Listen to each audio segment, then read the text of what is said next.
Welcome to our iOS 9 programming course from Eduonics. My name is Brett, and in this lecture, we're going to learn about the iOS ecosystem, which means we're going to get into what you'll need to create iOS apps, the platform, the tools that are going to be involved, and then we're also going to talk about the developer program.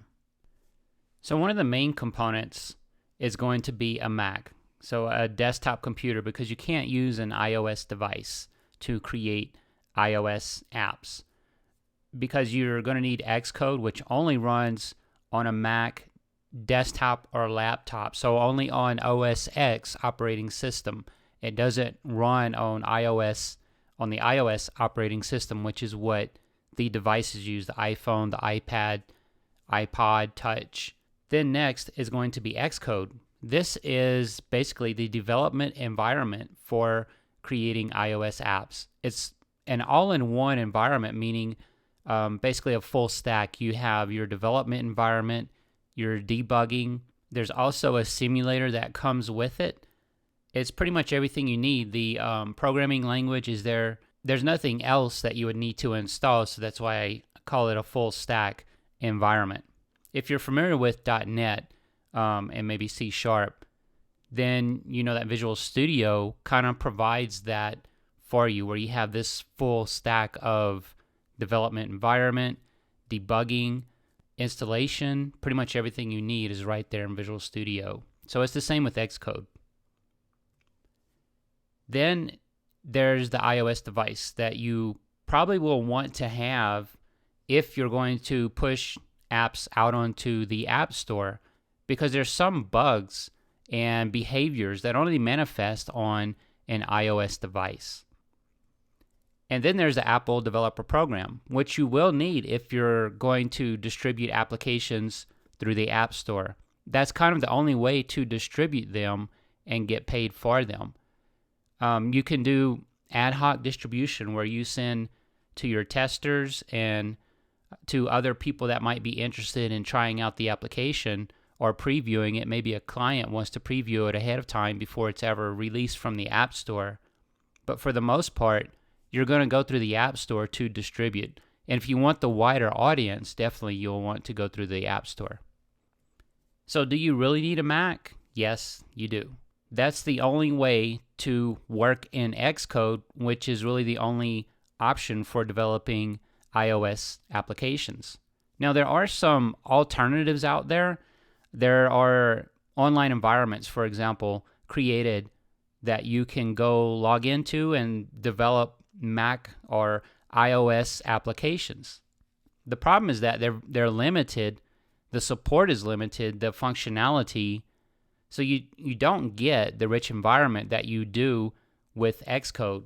Also, there's some add-ins to, say, Visual Studio, to the Eclipse development environment that supposedly create the iOS package for you, the application package that you can then submit into the App Store. The problem with these is sometimes they don't always work, and Apple will reject that application. If you want to go that route, I do think it's a more difficult road because it's not going to be the same as developing applications in Xcode and learning the entire process of how you do develop applications and distribute them through the App Store. Now, I'm not saying you can't distribute those applications through the App Store, but the workflow is going to be very different. And it's best to really, if you're serious about creating applications, iOS applications, it's best to go through the entire flow that goes from Xcode on a Mac into the App Store, because that's going to be different than if you're using, say, some of these other emulators to develop your iOS applications. So let's talk about the language of iOS. Basically, that language now is called Swift. And this is the language that Apple is really pushing. It used to be Objective-C, which was more of a C-style syntax. And it required you to be very vigilant with your programming, so you had to be very aware of allocating memory and deallocating memory, keeping up with your pointers to memory space that you've been using, and then how to destroy that memory space, how to handle nils properly or nulls properly. Now Apple has gotten away from all that and provided you with a lot more power, you could say, and efficiency in programming. You don't have to worry so much about reference counting whenever you're creating pointers. The syntax is a little bit different. It's more simplified. Also, things that used to be a problem, such as nils that could crash your app, are being handled a lot better with Swift. If we look at kind of the history of Swift, it's not an old language at all. In fact, it was released in August of 2014. So just over a year it's been around, and it's gotten a lot of traction with developers, and especially new developers. And this was one of the things that Apple wanted to do, is create a language that new developers would not be intimidated by. Objective-C was kind of intimidating if you were new, because not only did it look kind of like C, there was just a lot you had to do to create an application using Objective-C. With Swift, the learning curve is not as steep as it used to be, not nearly as steep as when we were using Objective-C. So let's look at what can you do with Swift in the way of the devices and the OSs that you can target. Well, there's iOS. So there's all the iOS devices, the iPhone, the iPad, the iPod Touch, or all fall within that domain. Then there's OS X. This is for desktops and laptops. So there's some familiarity as you go across these OSs, because Apple's tried to keep that a little bit more consistent.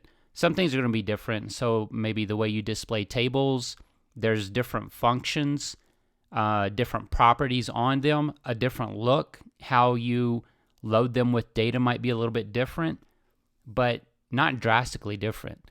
So what I'm saying is you can use some of the things you learn in one OS and apply it to another, and that really broadens and opens up a lot more possibilities for the platforms you want to target or can target. Then there's Watch iOS for Apple's new watch. And that's kind of a different paradigm when you get into programming for Watch OS. I would recommend trying that out just to see how it works. It's very interesting how the watch couples to the application that you're actually distributing, and then the behaviors and the interactions of the user. There is a simulator for the watch included with Xcode, so you can actually try this out without needing to go out and buy a watch. And finally, we have Apple's new TV OS, where you can create applications for the Apple TV. There's a lot of diversification in the platforms you can target, and certainly a large number of possibilities in the applications that you can create. And again, there's going to be very good transfer of knowledge from one to the other, that you can reuse what you've already learned and then just take that foundation, and it's going to help you learn a little bit more that you need in each of these other platforms to develop some really great applications. iOS development environment. So here's where we get into Xcode and what it's all about. This is going to be your all-in-one development environment.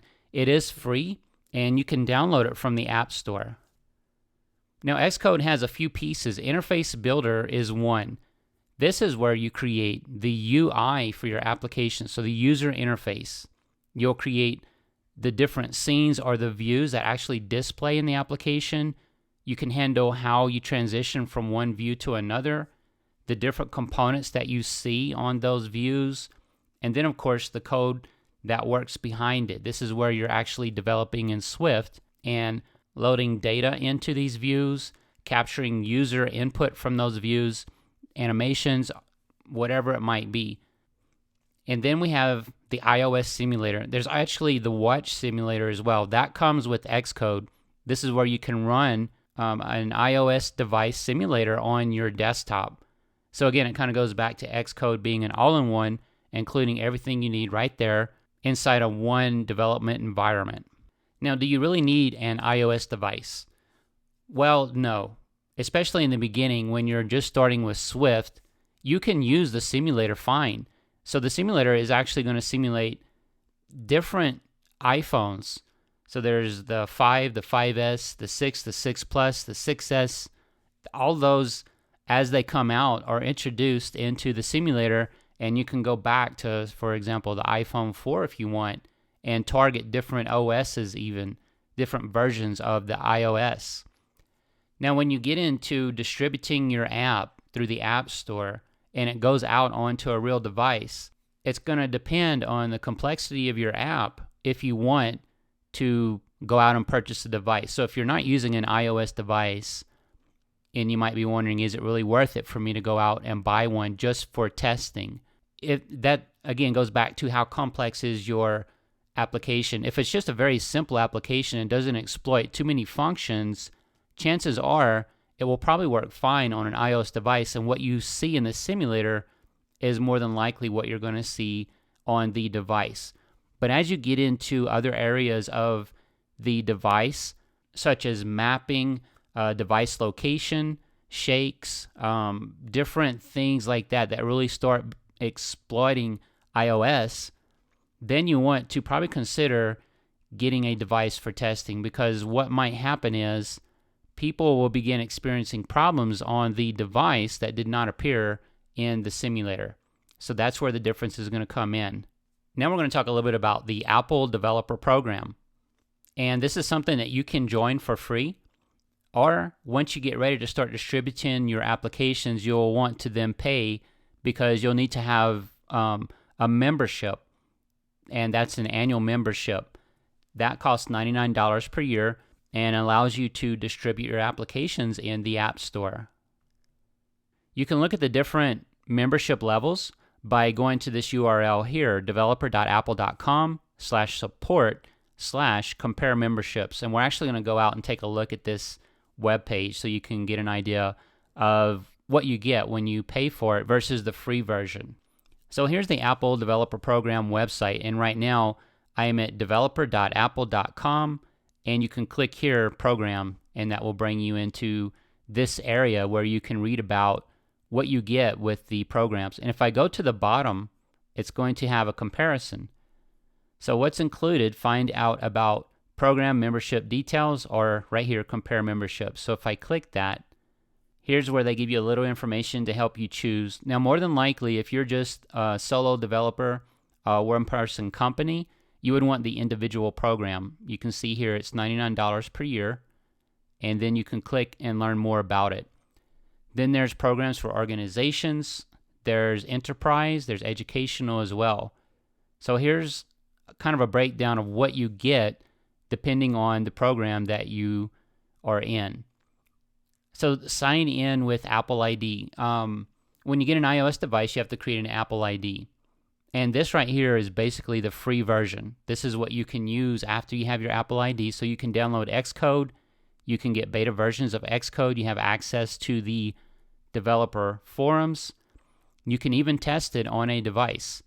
And that's kind of where it ends. So if we look in here, App Store distribution, this is what you want if you want to actually sell that application on the App Store. And you can see that's part of the individual program and the organization program. So again, that's $99 a year to get that capability. In the beginning, you probably can just stay with free and you'll be okay there. And if you don't have an iOS device and you had no plans to get one, except maybe to test on, that's not something you need to worry about in the beginning either, because the simulator for that is going to work just fine. And then you may want to consider getting your iOS device as you get closer to finishing your app and give it some thorough testing and see what happens on the device. That'll give you a little bit of time to fix any of those bugs specific to the device. So that is a summary of the overview of the different components of basically the iOS development ecosystem and the different components you'll need to create iOS apps.